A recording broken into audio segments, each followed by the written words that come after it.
Eşref Rüya ile ilgili yaşanan yeni ve sürpriz gelişmeler tüm izleyenleri heyecanlandıracak. Dizi yayından kalkacak mı? Bu konuda net bir karar verildi. Diziye veda edecek bomba isim ise şok etkisi yaratacak. Yeni bölümde yaşanacak peş peşe bomba olaylar tüm dengeleri alt üst edecek. Ayrıca yeni senaryoların, yeni oyuncuların katılacağı yepyeni bir dönem başlıyor. Tüm gerçekleri öğrenen Nisan'la Eşref'i bekleyen sürprizler herkes ekranları kilitleyecek. Eşref Rüya'nın 42. bölümünde tam bir dönüm noktası yaşanacak. Şimdi tüm bunlardan ve daha fazlasından kısaca bahsedeceğiz. Videoyu dikkatle izleyelim. İlk olarak Eşref Rüya yayından kalkacak mı sorusunun net cevabını verelim. Son günlerde ortalıkta dizinin yayından kalkacağı ile ilgili birçok haber ve iddia dolaşıyor. Bunların hepsi asılsız. Çünkü dizi yayından kalkmıyor. Hatta tam aksine 10 Haziran'da sezon finali yapılacak. Önümüzdeki sezon dizinin 3. sezonunu izleyeceğiz. Elbette senaryolarda ve bazı sahnelerde bir takım değişiklikler yapılacak ancak başarılı dizi ekran serüvenine tam gaz devam edecek. Şimdi gelelim asıl büyük sürprizleri ve bomba olaylara. Eşref ve Nisan tüm gerçekleri öğrendi. Bu andan sonra bu ikili yeni bir süreç bekliyor olacak. Annesini öğrenen ve DNA testi yaptıran Nisan, geçmişiyle yüzleşti ve asıl gerçekleri öğrendi. Eşref de Nisan'ın ihtiyarın kızı olduğunu öğrenince tam anlamıyla şoke oldu. Nisan şimdilik babasının ihtiyar olduğunu öğrenmeyecek. Bunu sadece Eşref'le Gülümser bilecek. Ancak yine de bu büyük sır Nisan'la Eşref'i birbirinden uzaklaştırmayacak. Hatta tam aksine daha da yakınlaştıracak. Ve artık Eşref-Nisan ikilisi tamamen birlikte olacak. Ve Nisan bir yandan da hamilelik sürecini yaşayacak. Fakat yeni olaylar dizide yeni bir dönemi başlatacak. Önümüzdeki bölümde tam bir dönüm noktası yaşanacak. Balıkçıya ve derin devlete çalışan Eşref, balıkçının yeni teklifini kabul etmeyecek. Çünkü balıkçı ihtiyara ulaşmanın tek yolu olarak Nisan'ı görüyor. Eşref ise bu işleri Nisan'ı karıştırmak istemediği için ve bir yandan da Nisan'la yeni bir hayata başlama hazırlığı yaptığı için balıkçı ile anlaşmayı bozabilir. İşte tam bu noktada yeni senaryoların başlayacağı ve tüm dengelerin yeniden yazılacağı bir dönem başlayacak.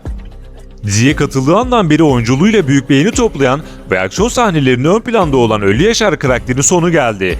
Eşref'in düşmanı olarak geldi ama dost olarak ayrılacak gibi gözüküyor. Çünkü ihtiyar bile has adamı olan Yaşar'ı kızıyla tehdit etti. Kızını kurtaran isim ise Eşref oluyor. Bu da Ölü Yaşar için Eşref'le düşmanlığın bitmesi demek.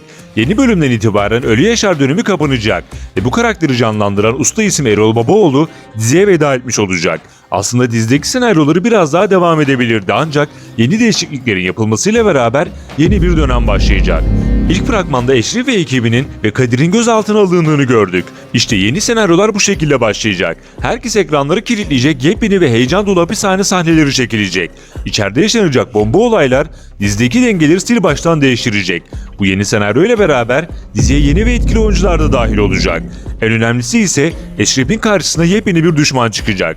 Eşref ve ekibinin içeride yaşayacağı maceralar dışarıda da devam edecek. Çünkü içeride çok fazla kalmayacaklar.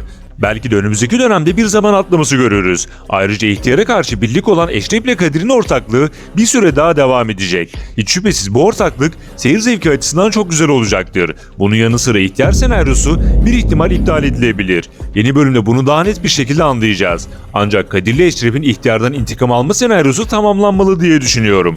Çünkü bir yandan Kadir'in geçmişten gelen bir intikam yemini var, bir yandan ihtiyar Nisan'ın babası çıktı ve Eşref'in en büyük düşmanı, bir yandan da bölümlerdir adını duyduğumuz ama kendisini göremediğimiz için bu senaryolar işlenmeli diye düşünüyorum. Ayrıca derin devlet de uzun zamandır onun peşinde ve bu süreci başarıya ulaştırmaları gerek.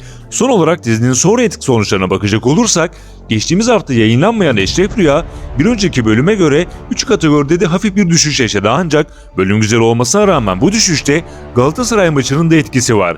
Haftaya yükselişine kaldığı yerden devam edecektir. Peki siz son yaşananlarla ve yeni senaryolarla ilgili neler düşünüyorsunuz? Fikirlerinizi ve düşüncelerinizi yorumlara yazın. Hepsini tek tek okuyorum. Yeni gelişmelerden anında haberdar olmak için kanala ücretsiz bir şekilde abone olarak bildirimleri açabilirsiniz. Bir sonraki videomuzda görüşmek üzere. Hoşça kalın.